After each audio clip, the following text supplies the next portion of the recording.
Hello my dear learners, so once again मैं हूं जीवन मौर्य। स्वागत है आपका अपनी ऑनलाइन क्लासेस में। जैसा कि हम क्लास 11th का ये जो चैप्टर था, फर्स्ट चैप्टर पोर्ट्रेट लेडी को हम आई थिंक 2 पार्ट इसके एक्सप्लेन कर चुके थे और आज थर्ड पार्ट में लेते हैं। छोटा छोटा एक्सप्लेनेशन कर रहे हैं और आई होप आपको सारा एक्सप्लेनेशन समझ में आ रहा होगा अच्छे से। तो चलिए शुरू करते हैं। When I went up to university, अब मतलब ये है खुशवंत सिंह जो कह रहे हैं वो मतलब बता रहे हैं, जब मैं यूनिवर्सिटी जाने लगा, I was given a room of my own, और मुझे वहाँ पर क्या, मुझे मेरा अलग कमरा दे दिया गया। मैं वहाँ यूनिवर्सिटी पढ़ने के लिए गया तो मुझे रूम मिला। द कॉमन लिंक, अब वो कह रहा है कि the common link of friends was the snapped. Common link of snapped का मतलब होता है, मैंने आप थोड़ा सा बताना चाहूँगा कि जैसे ब्रोकन, टूटा हुआ होना। जो कॉमन लिंक था वो लगभग हमारा टूट चुका था। My grand mother accepted her secularism with the resignation. मतलब सेक्युलरिज्म मतलब होता है आइसोलेशन, यानी अब मतलब ये है जो मेरी ग्रैंड मदर थी, यानी वो अकेलापन मुझे क्या होता था, मतलब जो अकेलापन चुपचाप स्वीकार ही करना पड़ा मुझे। अब उन्होंने कहा जो मेरी ग्रैंड मदर को अकेलापन जो था वो चुपचाप ही, दादी अपने अकेले रहती थी, चुपचाप स्वीकार किया उन्होंने, क्योंकि मैं तो उनके पास से चला गया यूनिवर्सिटी पढ़ने, वहाँ मुझे एक रूम मिल गया। She rarely left her spinning a wheel to talk to anyone. मतलब शी रेयरली लेफ्ट हर, उन्होंने बड़ा मुश्किल से अपना जो चरखे को छोड़ने के लिए वह मुश्किल से ही किसी के साथ बात करती थी। मतलब अपना वही, मतलब स्पिनिंग था, चरखा वरखा था, वो चलाती रहती थी, है ना। Rarely left her spinning wheel का मतलब होता है जो घुमाने वाला चरखा। टॉक टू एनीवन, और किसी से बात भी करती थी, बड़ा मुश्किल से दूसरे से बात करती थी, वो अपने काम में रहती थी। फ्रॉम सनराइज टू सनसेट, सूरज निकलने से लेकर शाम छुपने तक। She set bye her wheel spinning and reciting prayers. मतलब है कि वो अपने सुबह से शाम तक चरखा काटती थी और प्रार्थना जो प्रेयर्स वगैरह होती थी उनको करती थी। यानी स्पिनिंग रिसाइटिंग द प्रेयर्स, यानी चरखे को काटना, यानी व्हील को काटना, मतलब चरखे को काटना, और व्हील चलाती थी और प्रेयर्स करती थी, 2 काम करती थी। यानी वो सुबह से शाम तक अपना चरखा काटना और दूसरे रिसाइटिंग प्रेयर्स को पढ़ना, मतलब प्रार्थना करना। ओनली इन द आफ्टरनून, दोपहर के बाद, शी रिलैक्सड, वो आराम करती थी। For a while to feed the sparrows, और आराम करने के बाद होता क्या था कि चिड़ियों को उनके चारों ओर इकट्ठी हो जाती थी और उनको वो क्या करती थी, उनको दाना खिलाती थी और थोड़े समय के लिए खुद भी विराम करती थी। मतलब ये था ओनली इन द आफ्टरनून, से रिलैक्स, दोपहर के बाद खुद आराम करती थी, फिर चिड़ियों को खिलाती थी। While she sat in the veranda breaking the bread into the little bites, जो रोटी तो छोटे छोटे टुकड़े तोड़ के वो डालती थी बरामदा में। हंड्रेड्स ऑफ लिटिल बर्ड, छोटी छोटी चिड़ियाँ, कलेक्टेड अराउंड हर क्रिएटिंग, और उनके चारों तरफ बड़ा शोर करती थी। कलेक्टेड इकट्ठी हो जाती थी, अराउंड हर उसके चारों ओर, क्रिएटिंग शोर करती थी। क्या शोर करती थी इकट्ठे होने के बाद? A veritable bedlam of the chirpings. मतलब ये इसका मतलब a veritable bedlam of chirpings, मतलब ये है कि a great noise and confusion created by the chirping and the fluttering of the sparrows. यानी चिड़ियाँ थीं, बहुत चहचहाती थीं, शोरगुल बहुत करती थीं, बहुत कन्फ्यूज़ करती थी, मतलब ये बहुत ज़्यादा कन्फ्यूज़ करती थी। सम केम, कुछ आती थी, एंड पर्ज मतलब होता है जैसे उड़कर बैठना, या फिर इसको हम इस तरह से भी कह सकते हैं, पर्च मतलब होता है जैसे बैठ जाना, यानी पर्च बैठ जाती थी। ऑन हर लेग्स, उनके पैरों पर। अदर ऑन हर शोल्डर्स, कुछ कंधों पर बैठती थी, कुछ पैरों पे नीचे बैठती थी। Some even sat on her head, और कुछ जो थी उनके सिर पर बैठ जाती थी। चिड़ियाँ कितना प्यार करती थी। She smiled but never should them away, यानी शूट दैन अवे मतलब कहना चाहिए डर कर भागना, शूट दैम अवे यानी डर कर भागना।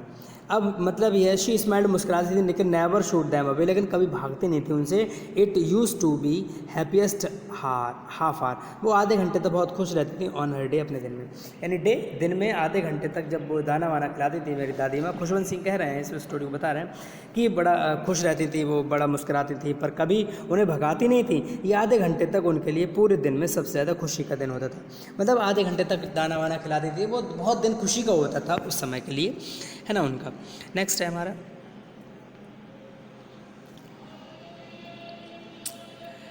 when I decided to go abroad।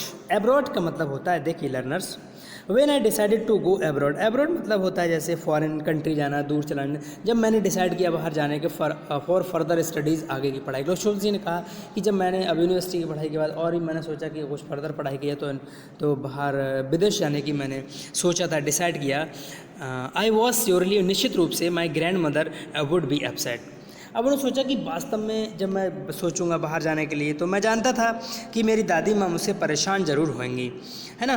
Grand mother would upset, परेशान होंगी। I would be away for 5 years, और मैं उनसे दूर चला जाऊँगा 5 साल के लिए। एंड एट हर एज, उनकी उम्र के लिए, वन कुड नेवर टेल, नहीं बताऊंगा।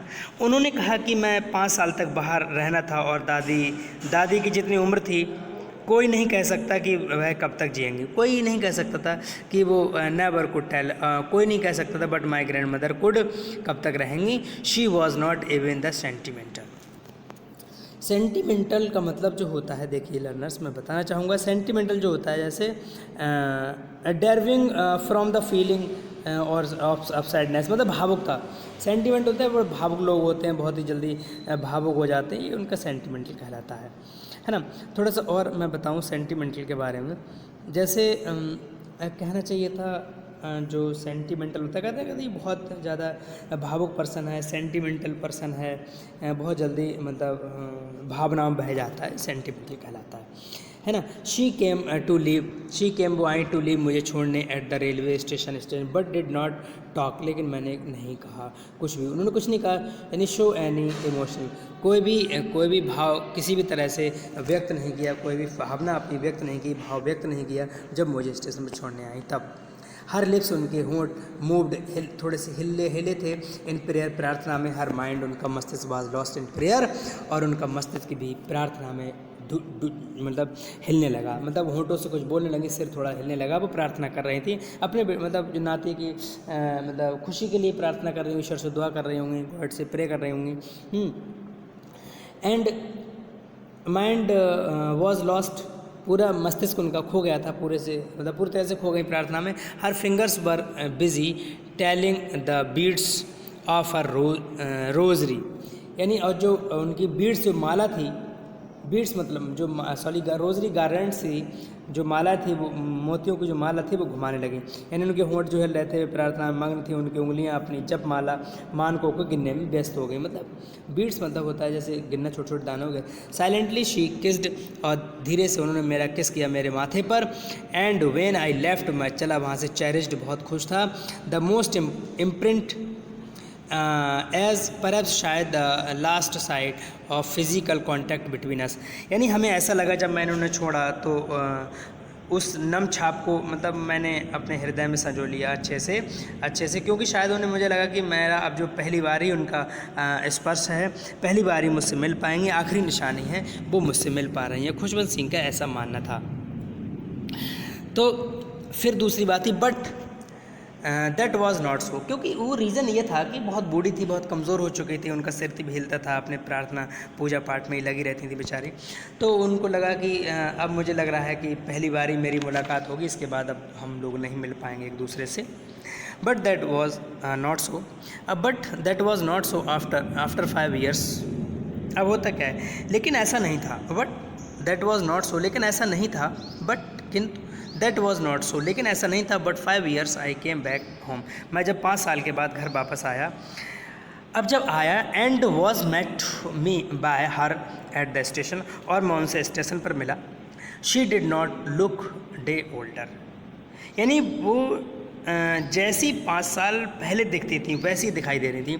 मतलब यह she did not look older, मतलब बूढ़ी नहीं दिखाई दी, जैसे पहले थी वैसे ही दिखाई दी। She still had no time for the words, बस फ़र्क ये था कि एक दिन का भी अंतर नहीं है, यानी कुछ कहने के लिए। अब होता क्या है, अब भी उनके पास समय नहीं था कि वो कुछ कहें, यानी मुझे गले लगाया उन्होंने, फिर भी मुझे गले लगाया और मैंने प्रार्थना बोलते हुए कुछ सुना था। यहाँ तक कि मैंने मेरे आने के पहले दिन भी उनके सबसे अधिक आनंद जो दायक पल थे वो उन्हीं चिड़ियों के साथ बीते थे। छोटी मोटी डांट फटकार के साथ लंबे समय तक वो दाना खिलाती रहती थी। मतलब यही बात उन्होंने कही थी कि होता क्या है, आफ्टर 5 ईयर जब 5 साल के बाद वापस आया, वॉज मीट में हरदा स्टेशन, और मैं उनसे जब स्टेशन पर मिला, she did not look the older, वो पहले जैसी दिखाई थी, बूढ़ी नहीं थी। She still had no time words, फिर भी उनके पास बोलने के लिए कुछ सब कुछ वर्ड नहीं थे। एंड वाइल, जबकि क्लास्ड का मतलब होता है, देखिए लर्नर्स, मैं आपको बताना चाहूँ, देखिए जो क्लास्ड होता है मतलब होल्ड विद द आर्म्स, मतलब अपने भुजाओं में दबा लिया, उसको अपनी बाहों में ले लिया। मी इन द आर्म्स, अपनी भुजाओं में। आई कुड हियर, मैंने सुना, हर रिसाइटिंग हर प्रेयर, की वो कुछ अपनी प्रार्थना बोल रही हैं, मतलब वो कुछ अभी भी सुन रहा था कि मैं प्रार्थना कर रही हैं, अपनी पूजा पाठ कर रही हैं। Even on the first day, पहले दिन भी, ऑफ माई अराइवल, मेरे जाने के, her happiest moments were with her sparrows, मैंने देखा कि जब मैं पहले दिन गया तो भी, यानी उनका जो टाइम था वो उन चिड़ियों के साथ ही बीतता था। होम, जिनसे शी फीड खिलाती थी, लॉन्गर, काफ़ी लंबे समय तक उनको खिलाती थी। यानी विद द फ्रीवोलस रिव्यूज, फ्रीवोलस रिव्यूज का मतलब होता है उनको डांटती भी थी। अब उन चिड़ियों को दाना खिलाती और फ्रीवोलस रिव्यूज मतलब उनको डांटती भी थी, ऐसा नहीं उनको डांटती हैं, यानी फिजिकल स्कॉल्ड, मतलब प्लेफुल स्कॉल्ड मैंने कहना चाहिए, फ्रीवोलस प्लेफुल स्कॉल्ड, मतलब खेल खेल में उन चिड़ियों को डांटती भी थी। तो आई होप ये समझ में आया होगा उनके जो उन्होंने खुशवंत सिंह ने अपनी दादी माँ के बारे में बताया है, किस तरीके से वो समय पास करती थी। तो ये सारी चीज़ें मैंने एक्सप्लेन की, आई होप ये समझ में आया होगा हमारा वीडियो। तो अगर आपको कोई प्रॉब्लम हो तो आप जिस मीडियम से चाहे पूछ सकते हैं, कमेंट सेक्शन में कमेंट भी कर सकते हैं, और लेकिन लॉकडाउन का पालन करते हुए आप जिन मीडियम को चाहो यूज़ कर सकते हो। तो अब अपनी वीडियो का अंत करते हैं, तब तक के लिए थैंक यू, फिर मिलते हैं किसी नेक्स्ट वीडियो में।